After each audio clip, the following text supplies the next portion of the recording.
今天的这支影片呢是一个新系列，叫做主理人笔记。那今天的这支影片呢就会比较 casual 一点，是我近期有去了东京。那其实去东京的这一趟旅行呢，对我来说呢是非常珍贵的，因为我想去东京已经想了1年多，但是因为很多种种的因素，就一直没有踏出那一步。其实这一次去东京呢，我主要的目的呢是想要去参观鸟屋书店，然后我希望可以借由这支影片呢，去让大家看看，如果你有经营自己的品牌的话，你可能会用什么样子的角度去观察，比如说我的住宿，然后我去鸟屋书店，或者是看到一些爆红的那种要排队的餐厅、名店啊等等的，我看到的时候呢，我脑袋里想的是什么？然后这支影片呢，我也是想要当成一个自己的记录。主要呢，就是我想去东京，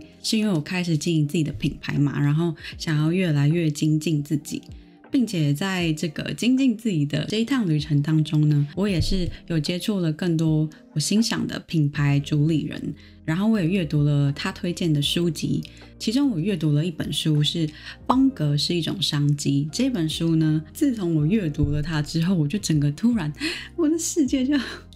然后突然打开的那种感觉，就会觉得 Oh my God， 这是一个什么新世界，然后你就会想要去看一下作者他所说的那个世界，还有他的经营理念，就会慢慢的去研究这些东西。然后这次我去了之后呢，我在跟朋友讨论说，有什么样子的心得感想？结果我发现我最有印象的事情居然不是鸟屋书店。然后我就觉得很奇怪，为什么会这样子？结果我就跟 AI 去讨论我的这个行程，因为我知道现在的 AI 进步到已经就是可以，我想要把我这一次我很喜欢的旅程的哪些地方呢丢给他，然后跟他讲说，那我下一次如果去不同的地方玩的时候，我希望他可以依照我的品味，那他越了解我的话，他就可以去做一些 recommendation， 像是我的住宿啊行程，真的是很厉害。就我跟他讲说我的角色是什么样子，结果请他推荐适合的行程给我，结果他推荐我去的地方居然就是那些我自己去查行程安排，然后也差不多我就觉得太强了，有点离题了。我最有印象的景点的地方呢，其实是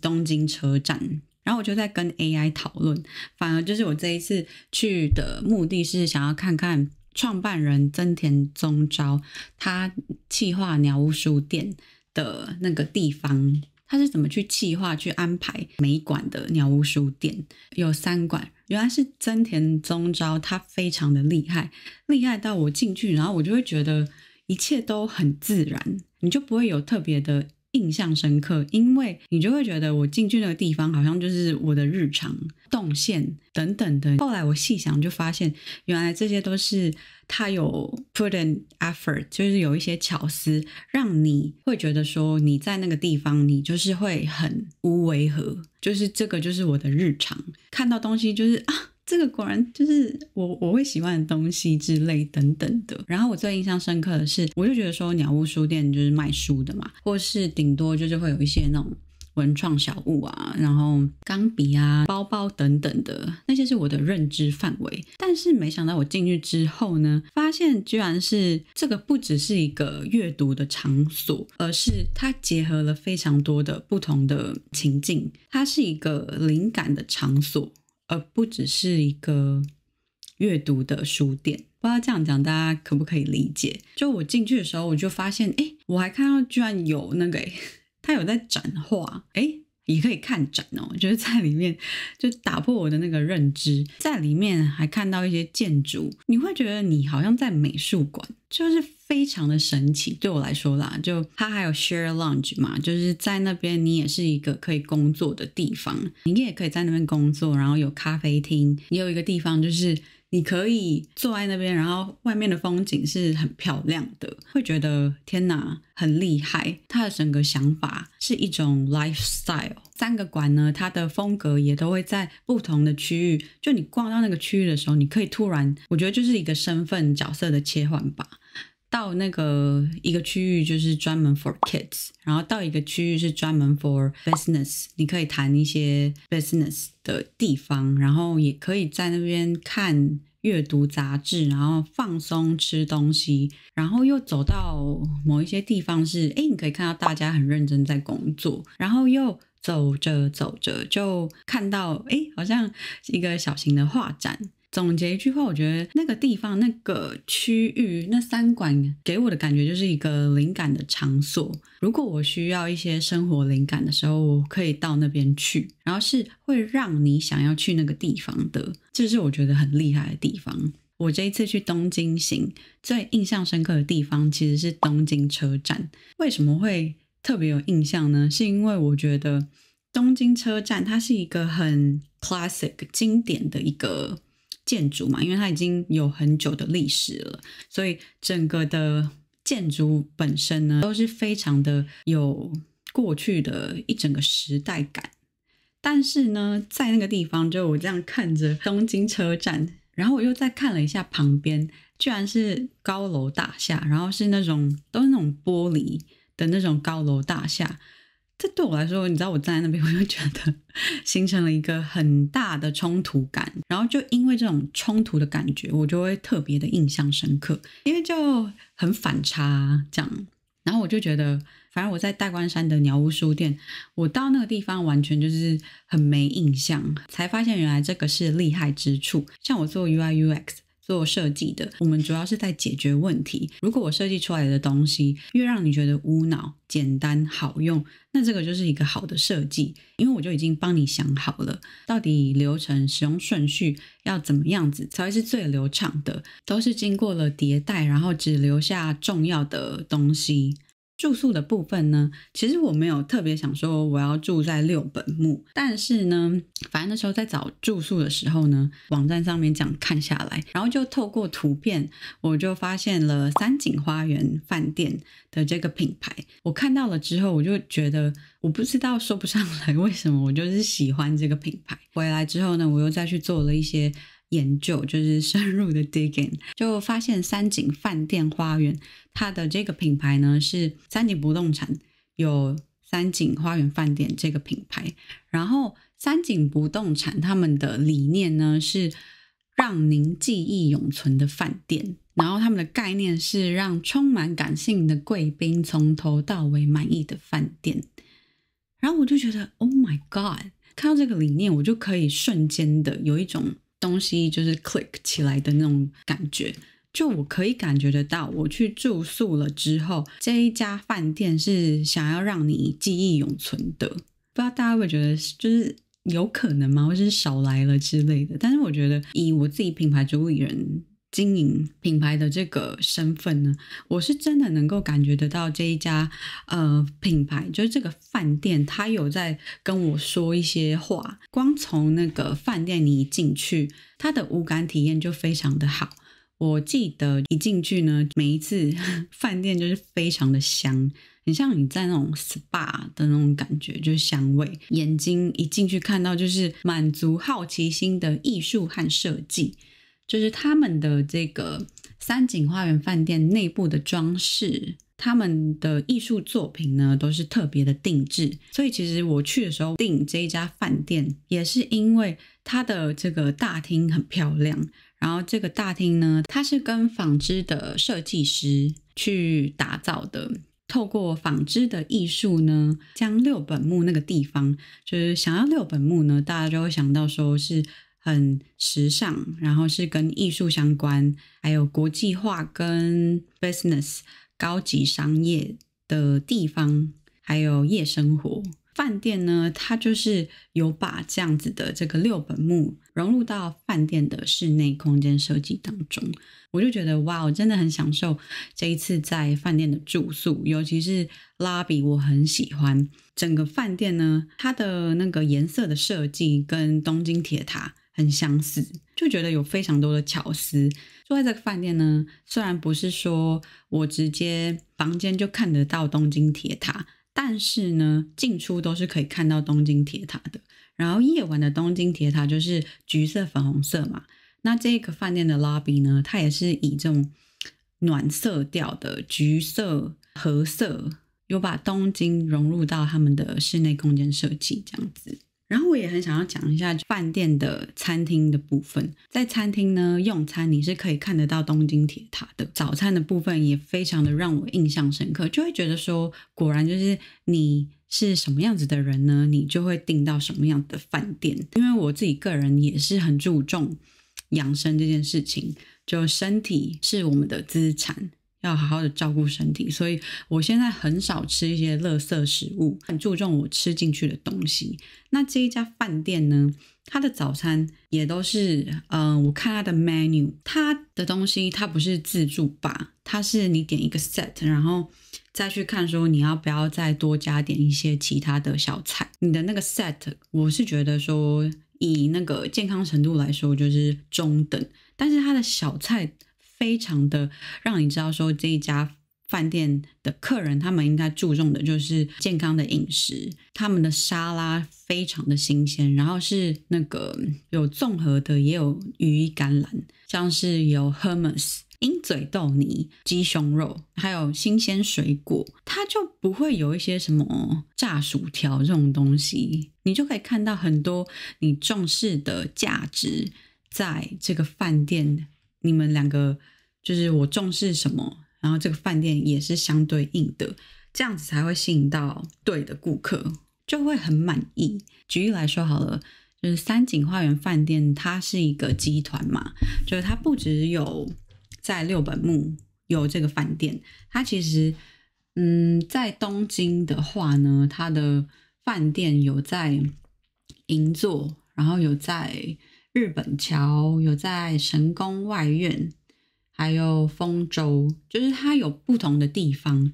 不只是六本木。但是为什么我会选择六本木，是因为我自己个人的背景是设计师，然后主理人，所以我就会选择住在六本木。因为我对于时尚、艺术、国际化、高级的商业，对这些东西比较感兴趣嘛，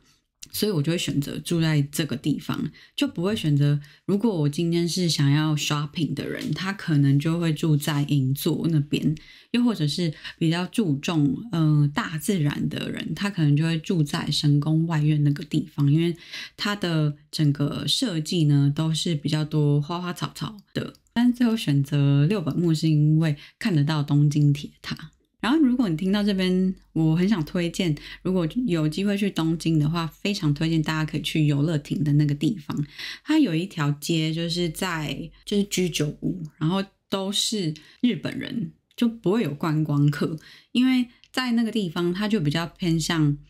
你就是吃关东煮，然后是东京的上班族下班之后想要去喝一杯的那种店，火车下面的那些居酒屋，我觉得超级赞的。但是这是 menu 完全就是只有日文，然后你身边围绕的人全部都是日本人，完全就是你只能用日文沟通。所以那时候跟那个店员在那边讲要点餐，就完全鸡同鸭讲。不过就好险有 Google 翻译跟ChatGPT， 然后就直接把那个菜单它是完全没有中文的，然后就丢进去，然后比手画脚，就是这个就是反正就是很好笑，但是你可以完全的感受到日本人的生活，就不会是那种很观光的景点。在六本木那边我们住宿的地方有近年才开的麻布台之丘，那个地方呢它就是非常的未来感的感觉，很高端的那种艺术，都是精品的品牌进驻的地方。我觉得就是那种让你觉得比较有一点距离感，因为它就不像是我刚刚讲的游乐亭那种就有很多人啊，然后上班族下班之后或是东京车站那样子大家有很多人生活的那种感觉。所以我觉得是蛮有趣的品牌观察，就游乐亭跟麻布台之丘非常的不一样。最后呢，这一次的东京行我还有去了镰仓，因为在安排行程的时候呢，就身边的人有推荐我可以去那个地方。其实我还觉得镰仓这个地方就没有什么特别的期待，但是呢去了之后我会觉得非常的有趣，是因为你从东京去到镰仓，东京就是一个都市，然后很步调很快很繁华的一个地方，然后到了镰仓你就坐了1个小时左右的电车火车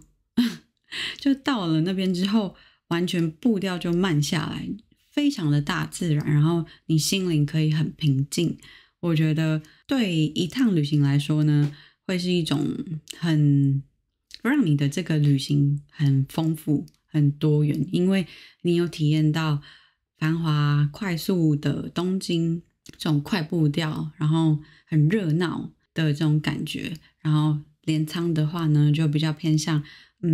放松心灵，步调缓慢，一种你可以在那边好好的充电充饱元气的感觉。然后去镰仓的这个部分我也觉得他们做的非常的好，就是官网到一整个就是旅游的这个配套措施都做得非常的好，这也是我非常欣赏的地方。就我觉得有经营自己的品牌之后，你就会去看人家到底怎么做的，然后比如说饭店是怎么样子去传达它的理念，还有比如说跟不同的品牌怎么合作，跟什么样子的品牌合作，怎么样子透过各种的细节去传达，去跟你的理想顾客对话，也会看到说哇，人家的比如说这次去镰仓，它的一整个官网形象影片什么都做得非常的好，可以去学习这样子。这一次的东京旅行呢，真的对我来说就是非常的珍贵，是我给自己在品牌经营到了一段时间之后的礼物。其实我也是想了很久才真的去，我觉得你可能会想说就直接去就好了，有什么好那个就是想那么久，但我觉得要跨出这一步对我来说很不容易，因为我觉得好像就是一个身份的转移吧。当你定义这一趟旅行是这个目的的时候，你就会过去的那个只是每次去东京，我相信大家可能出去玩大部分都是看到这个东西就觉得哇好漂亮哦，就这样子而已。但是我觉得如果把它定义成是你是一个主理人，然后去做一个品牌的观察的话呢，你背后会想很多东西，你就不会只看到这个饭店很漂亮，你去看的角度会变成是它的商业模式，它怎么样子传达它的理念，然后它为什么会盖在这个地方，有这么多的区域可以选，它为什么选这个地方，然后你也会去观察住在这间饭店的客人是怎么样子的客人。然后鸟屋书店在代官山那边是有一间店嘛，在银座那边呢也有一间店，那这2间店呢他们的客群就是完全不一样嘛，那它的选书还有选物逻辑呢也都会完全的不一样，因为你的 customer 不一样的话，他们需求也会不一样。就是这一次去东京行会完全看到了不一样的视野。过去还没有经营品牌的我呢，去东京绝对呢就是去东京迪士尼，就是只想着就是哇，我想要去东京迪士尼拍漂亮的照片啊，然后就是游乐园。但是这一次就反而会看一些比较多不一样的东西，觉得是一个蛮有趣的转变，然后就记录下来。希望有听到这边的大家呢，不知道你们的想法是怎么样子，欢迎你留言和我分享你对于我说的这些有没有什么想要交流的想法，或者是东京你很推荐什么样子的地点餐厅啊等等，你有注意到的什么小事情呢，我也很有兴趣知道。那这个呢就是我这一次去东京的笔记，如果你对于我的东京 vlog 有兴趣的话呢，可以点这里去看我的东京 vlog。